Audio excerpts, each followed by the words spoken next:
Good morning friends.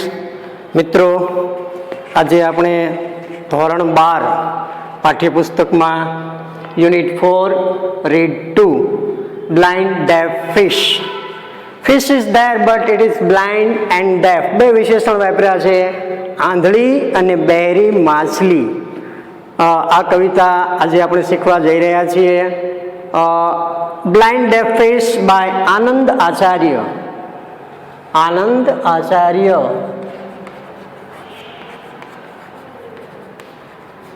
એના કવિ છે આનંદ આચાર્ય. ક્લિયર? કવિતા શું કહેવા માંગે છે? બહુ સરસ કવિતા છે.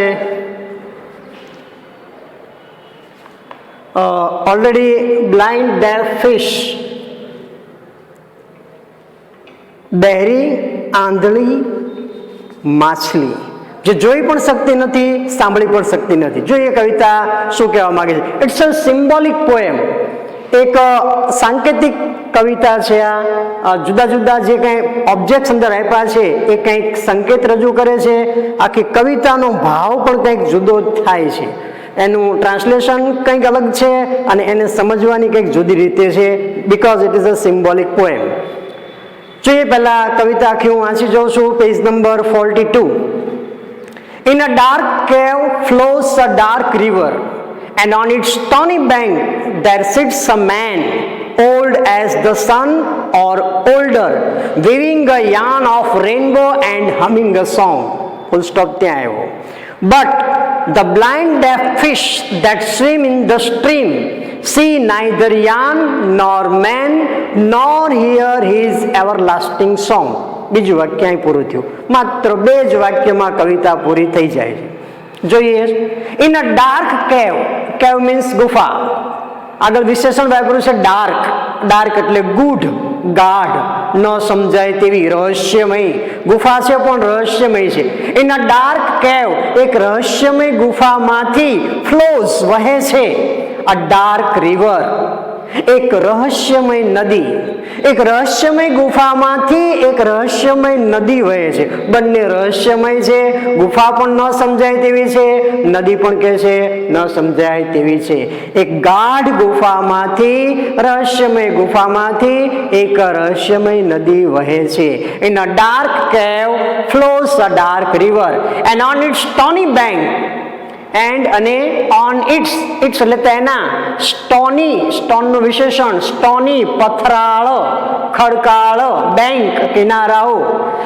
આ નદીના ખડકાળ કિનારા પર, and on its stony bank there sits a man, ત્યાં એક માણસ બેઠો છે.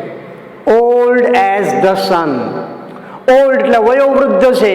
એઝ ધ સન, કેટલો બધો વૃદ્ધ છે. એઝ ધ સન, સૂર્ય જેટલો વયોવૃદ્ધ, સૂર્ય જેટલો જૂનો, સૂર્ય જેટલો પ્રાચીન. Old as the son or older, કે એથી પણ વધારે, કમ્પેરેટિવ ડિગ્રી. સૂર્ય જેટલો કે એથી પણ વધારે પ્રાચીન, જૂનો માણસ, આટલા બધા જૂના સમયથી અસ્તિત્વ ધરાવતો માણસ ત્યાં નદીના પથરાળ કિનારા પર બેઠો છે. જે નદી રહસ્યમય છે, જે રહસ્યમય ગુફામાંથી વહી રહી છે. આ માણસ ત્યાં બેઠો છે. અ main old as the sun or older, weaving a yarn of rainbow. weaving, weave એટલે વણવું. weaving, વણી રહ્યો છે. weaving a yarn, yarn એટલે એક પ્રકારની રેશા અથવા તો દોરીની આંટી, રેશાની આંટી. અહીંયા શું વણી રહ્યો છે? weaving a yarn of rainbow. Rainbow એટલે મેઘધનુષ્ય. મેઘધનુષ્ય આકાશમાં સુંદરતા બક્ષે છે, સુંદરતાનું પ્રતીક છે. તો સુંદર મજાનું મેઘધનુષ્યની આંટી, મેઘધનુષ્યની દોરી સ્વરૂપે તે કંઈક વણી રહ્યો છે. એન્ડ હમિંગ અ સોંગ, બે ક્રિયા કરે છે આ વૃદ્ધ માણસ. He is weaving a yarn of rainbow and also humming a song. Humming એટલે ગુંજારો કરવો. ભમરો જે બોલે ને, that is called humming. તો એ ગુંજારો કરે છે. આ માણસ કંઈક ગુંજારો કરે છે, કંઈક ગીત ગાય છે, ગીતનું ગુંજન કરે છે. સાથે સાથે સુંદર મજાના મેઘધનુષ્યની આંટીનું પણ કે છે સર્જન કરી રહ્યો છે. નદીના પથરાળ કિનારાઓ પર બેઠો બેઠો આ માણસ આ કામ કરે છે. બટ આવે એટલે વિરોધાભાસ. But the blind deaf fish, પરંતુ જે ટાઇટલ જે છે blind deaf fish, આંધળી અને આ બહેરી માછલી, that swim in the stream, that swim કે જે વહે છે, જે તરે છે, that swim in the stream, in the stream એટલે પ્રવાહમાં, આ જ નદીના પ્રવાહમાં એક માછલી, but the blind deaf fish that swim કે જે તરી રહી છે, in the stream આ પ્રવાહમાં, આ જ નદીના પ્રવાહમાં એક આંધળી અને બહેરી માછલી તરી રહી છે. But the blind deaf fish that swim in the stream see neither yan nor man. હવે આ માછલી જે આ પ્રવાહમાં નદીના પાણીમાં તરી રહી છે, બહેરી અને આંધળી માછલી, તે કહે છે શું નથી કરી શકતી? see neither yan. અસૂર્યથી પણ પ્રાચીન માણસ જે છે, જૂનો માણસ જે છે, એ જે પ્રકારે મેઘ ધનુષ્યની આંટી બનાવી રહ્યો છે, સર્જન કરી રહ્યો છે કંઈક સરસ મજાનું, એ કે છે આ માછલી જોઈ શકતી નથી. See neither yon nor man, કે માણસને પણ જોઈ શકતી નથી. Nor hear is everlasting song, neither સાથે નોર બંને નકાર, નોર હિયર સાંભળી શકતી નથી, ઇઝ એવરલાસ્ટિંગ સોંગ, એવરલાસ્ટિંગ એટલે અનંત પ્રકારનું. જે આ ગીતનો ગુંજારો આ માણસ કરી રહ્યો છે, એ માણસના ગીતના ગુંજારોને પણ આ માછલી સાંભળી શકતી નથી, કે એ માણસને કે જે સુંદર મજાની આંટી મેઘધનુષ્યની બનાવે છે એને પણ કે છે માછલી જોઈ શકતી નથી. માછલી એ જ નદીના પ્રવાહમાં છે, જે નદીના કિનારા પર આ માણસ કે જે સૂર્યથી પણ પ્રાચીન છે, એ કે છે જુદા જુદા પ્રકારે કંઈક સર્જન કરે છે. પરંતુ આ માછલી, the fish is blind and deaf. Blind person, blind animal can't see anything. Deaf person, deaf animal can't listen anything. So same thing happens with the fish also. The fish is in the stream.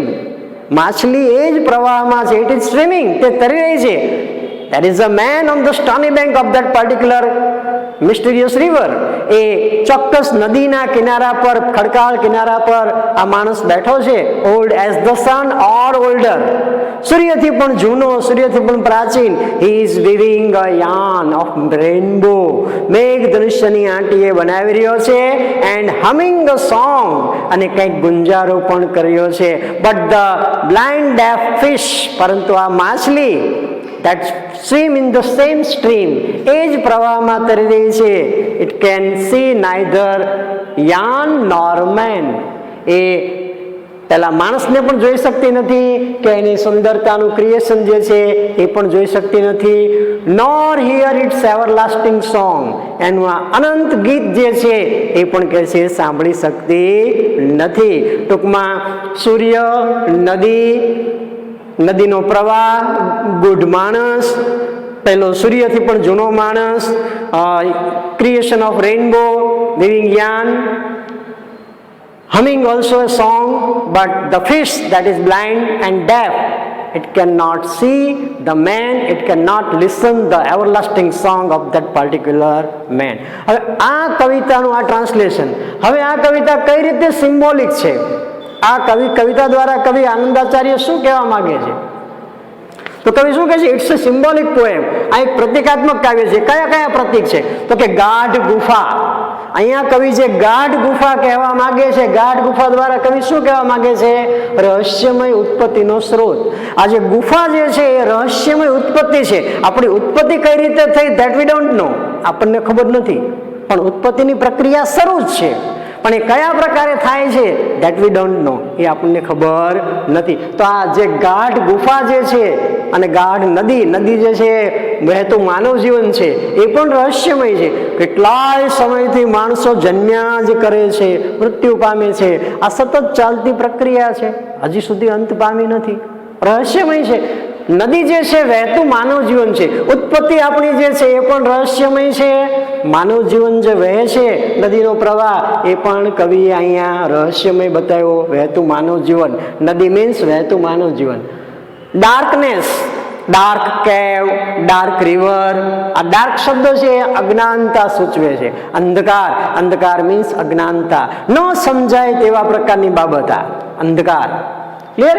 ત્યારબાદ ખડકાળ કિનારા, stony bank, નદીના કિનારા જે છે એને stony bank કીધા, ખડકાળ કિનારા. Means માનવ જીવન, વહેતું માનવ જીવન છે એના કિનારા ઉપર અવરોધો, મુશ્કેલીઓ રહેવાની. તો સ્ટોની બેંક એ સૂચવે છે માનવ જીવનના અવરોધો અથવા તો મુશ્કેલીઓ. સૂર્ય અથવા તો સૂર્યથી પણ પ્રાચીન માણસ, એ માણસ બીજો કોઈ નહીં બટ ધ ગોડ, સર્જનહાર.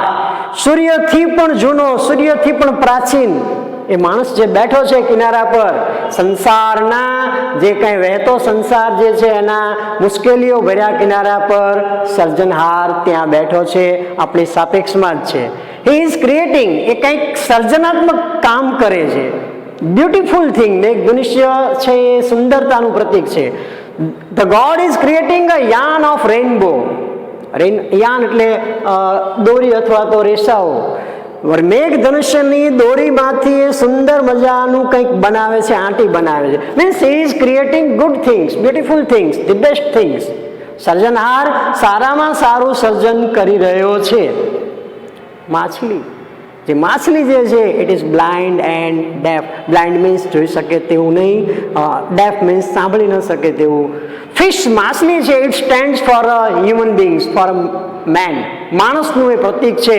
માણસ છે એ જ પ્રવાહમાં વહે છે જે પ્રવાહના કિનારા પર સર્જનહાર સર્જનાત્મક કાર્યો કરે છે, પરંતુ એ એનાથી અજાણ છે. Because the fish is blind and deaf, the main is blind and deaf. માણસ બહેરો અને આંધળો છે.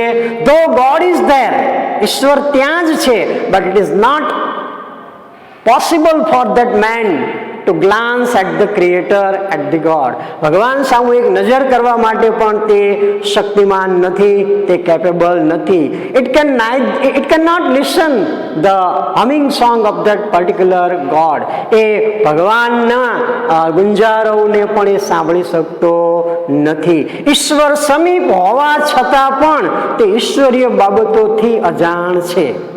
સંસારમાં રહેવા છતાં પણ તેને ઈશ્વર પ્રત્યે લગાવ નથી. ઈશ્વર સંસારમાં જ છે, માણસ સાથે જ છે, છતાં માણસ એને જોઈ શકતો નથી, એને અનુભવી શકતો નથી. આવું કવિ કંઈક સિમ્બોલિઝમ દ્વારા, જુદા જુદા પ્રતીકો દ્વારા કવિ કંઈક આવા પ્રકારનો બોધ આપવા માગે છે. તો આ તમારી કવિતા થઈ, બ્લાઇન્ડ ડેફ ફિશ. ક્લિયર? સિમ્બોલિઝમ છે આખું. જુદા જુદા સિમ્બોલ દ્વારા કવિ આવા પ્રકારનો આપણને સંદેશ આપવા માંગે છે કે ભગવાનની સમીપ તમે હોવા છતાં પણ તમે ઈશ્વરની અનુભૂતિ કરી શકતા નથી. Because you are not having the senses that is useful to watch, to feel the God. ભગવાનની અનુભૂતિ કરવા માટે, ભગવાનને જોવા માટેની જે સેન્સીસ તમને આપી છે, ઇન્દ્રિયો આપી છે, they are useless for you. એ તમારા માટે નકામી જ છે.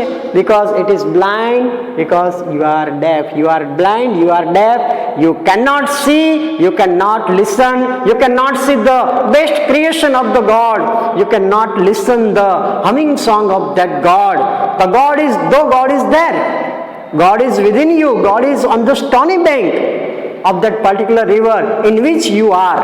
એ નદીમાં કે જેમાં તમે છો, માછલી સ્વરૂપે તરી રહ્યા છો, એ નદીના કિનારા પર જ, ત્યાં જ ભગવાન છે. But it is not possible for you to glance at the God or to listen the humming song of the God because you are blind and deaf. So the fish is there, creator God is there, God is creating something beautiful, but it is not possible for the blind deaf fish to feel the creation of the God. તો આ પ્રકારે માનવ જીવન માટે આ પ્રકારે કવિતાને તમે symbolic poem કહી શકો અને આ પ્રકારે કવિતાનો બોધ સમજી શકો. વાંચજો, તૈયાર કરજો. કવિતા સારી છે, સવાલ જવાબ પણ તૈયાર કરજો. આપણે અહીંયા અટકીએ છીએ. ઓકે.